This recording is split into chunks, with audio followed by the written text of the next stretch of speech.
학원 창업을 도전하는 우리 예비 원장님들을 돕는 학원 디벨로퍼 데이즈입니다. 공부방 학원 창업을 준비하면서 이런 고민들 해본 적 있으신가요? 공부방 등록 서류는 어떻게 준비해야 하죠? 아파트에서 공부방을 운영을 하려면 동의는 누구에게 받아야 할까요? 교육청 실사는 시설 기준을 꼭 맞춰야 할까요?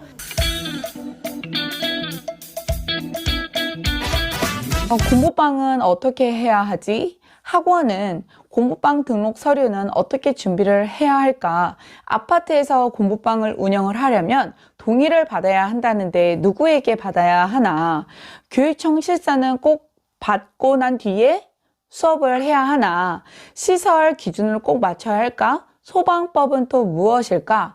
저도 이런 것들이 고민이 많아서 좀 처음에는 막막했는데요. 하나씩 준비하다 보니까 길이 보이기 시작하더라고요. 오늘은 여러분들의 이런 고민을 Q&A 형식으로 하나씩 풀어보려고 합니다. 마지막에는 창업을 위한 전체 절차까지 자세하게 안내해 드릴 테니까요. 중간중간에 메모하시면서 저하고 끝까지 함께 해주세요. 많이 여쭤보시는 질문들을 좀 모아봤습니다. 첫 번째, 공부방 등록하려고 하는데 자격증 사본을 제출하라고 하는데 꼭 필요한가요? 인데요. 자격증은 필수는 아니지만 교육 관련 자격증이 있으면 유리합니다. 예를 들어서 교원 자격증이라든가 아니면 독서 논술 자격증 있다면 학부모님의 신뢰를 높이고 수업의 전문성을 좀 더 어필할 수 있겠죠. 필수는 아닙니다. 두 번째는요, 아파트에서 공부방을 운영을 할 때 층수는 상관이 없을까요? 그리고 동의 절차는 어떻게 되나요? 인데요, 아파트에서 운영을 할 경우에는 아파트 층수에는 제한이 없습니다. 하지만 동의 절차는 필수입니다. 앞집, 옆집, 윗집, 아랫집, 1층 세대의 동의는 반드시 필요하고요. 나머지 세대의 과반수 이상의 동의를 받으면 운영이 가능합니다.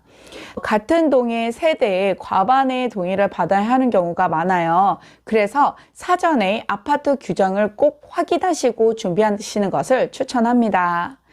세 번째는요, 공부방은 교육청 실사를 받아야만 학생을 받을 수 있나요? 인데요, 아닙니다. 공부방은 신고만으로 바로 운영이 가능합니다. 다만 교습소나 학원으로 등록할 경우에는 교육청의 실사와 그리고 소방 점검이 필수입니다. 네 번째는요, 공부방, 교습소, 학원의 차이점은 도대체 무엇인가요? 인데요, 차이는 바로 운영 형태와 장소에 있습니다. 공부방은 거주지에서 교습 신고를 하고 난 뒤에 운영을 하는 것이고요.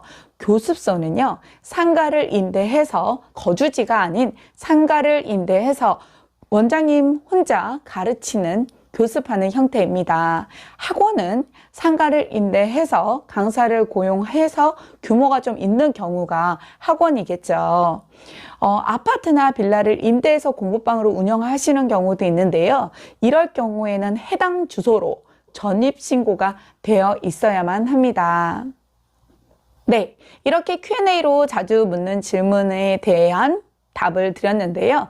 그렇다면 공부방 학원 절차, 창업 절차는 어떻게 될까요? 지금부터는 체계적인 5단계의 창업 절차를 안내해 드리겠습니다.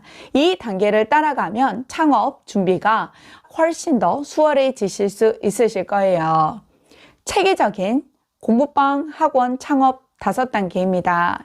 1단계는요, 창업 계획 및 입지 선정입니다. 어떤 연령대와 어떤 과목을 가르쳐야 할지 집중을 해서 결정을 해야 합니다. 이럴 때는 학군이 좋은 지역과 그리고 경쟁 학원을 조사하는 것도 필요하죠. 예를 들어서 초등이다. 그러면 초등에 맞는 초등학교 앞에 주위에 있는 그런 입지가 좋겠죠. 그리고 중등이다, 고등이다 이러면 아무래도 그 타겟에 맞는 학년이 가까운 데 있어야 좀 더 유리합니다. 2단계는 시설 요건 확인 및 준비 단계입니다. 아이들이 공부하는 그 학습 공간을 준비를 해야 하는데요. 책상과 그리고 책상 간의 거리, 그리고 냉난방이 잘 되어져 있는지, 환기는 잘 되어져 있는지, 소방 안전이나 그 시설이 잘 되어져 있는지, 화재 감지기나 비상구 설치가 잘 되어져 있는지도 확인을 해야 합니다. 그리고 3단계는 허가 및 신고 절차 단계입니다. 교육청에 신고를 하거든요. 설립신고서 제출, 그리고 시설 배치도 제출, 필요시에는 소방 점검을 진행을 하고요.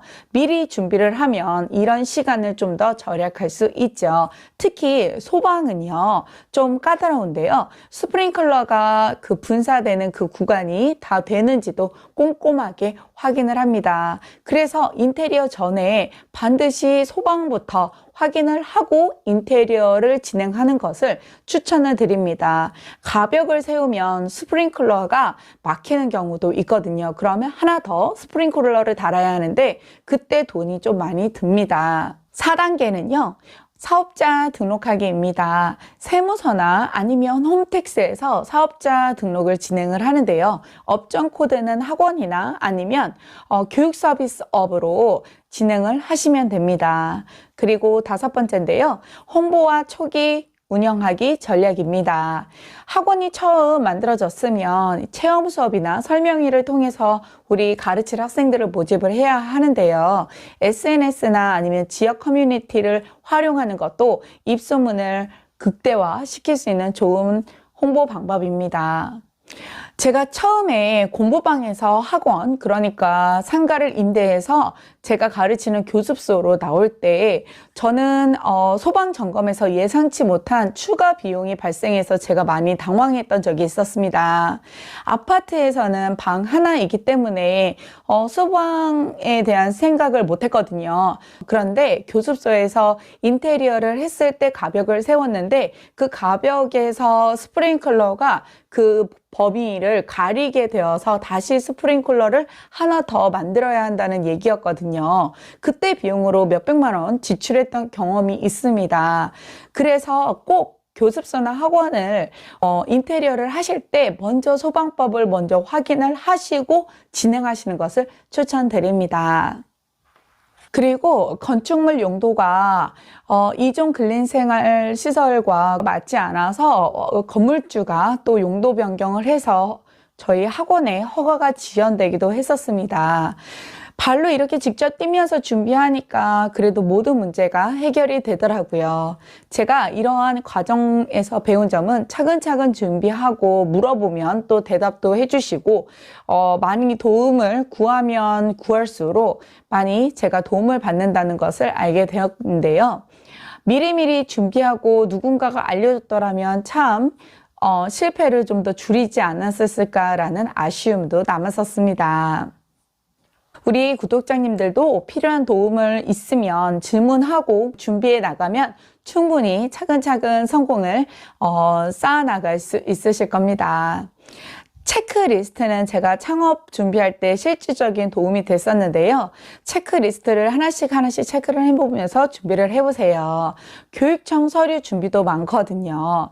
학원 설립 신고서, 임대차 계약서, 그리고 시설 배치도, 소방 점검 항목 확인서, 예를 들어서 소화기, 스프링클러, 화재 탐지기 설치 등등. 아까도 말씀드렸다시피 인테리어 전에 꼭 소방 안전 시설부터 점검을 하고 인테리어 하시는 분하고 꼭 이야기를 하고 난 뒤부터 진행을 하세요. 그리고 상권 분석도 중요한데요. 주변에 학원의 수강료나 운영 방식, 위치 등을 조사해서 경쟁력을 확보하시는 것도 빠른 안정적인 운영을 하는 데 도움이 됩니다. 결론은 실행이 답입니다. 공부방 창업이 처음에는 어려워질 수 있지만 계획적이고 체계적으로 하나씩 준비하다 보면 누구나 성공을 준비할 수 있습니다. 오늘은 이렇게 Q&A와 창업 절차 가이드를 바탕으로 이야기를 나눠봤는데요. 교육청 홈페이지에서 필요한 서류를 다운로드 받으실 수 있고요. 그리고 인터넷으로 세움터라고 검색을 하시면 건축물 용도도 확인하실 수 있습니다. 오늘 영상이 도움이 되셨다면 좋아요와 구독 꼭 눌러주시고요. 궁금한 점은 댓글로 남겨주시면 제가 아는 만큼 최선을 다해서 대답해 드리겠습니다. 우리 예비 원장님들과 원장님들의 성공을 진심으로 응원합니다. 감사합니다. 바이.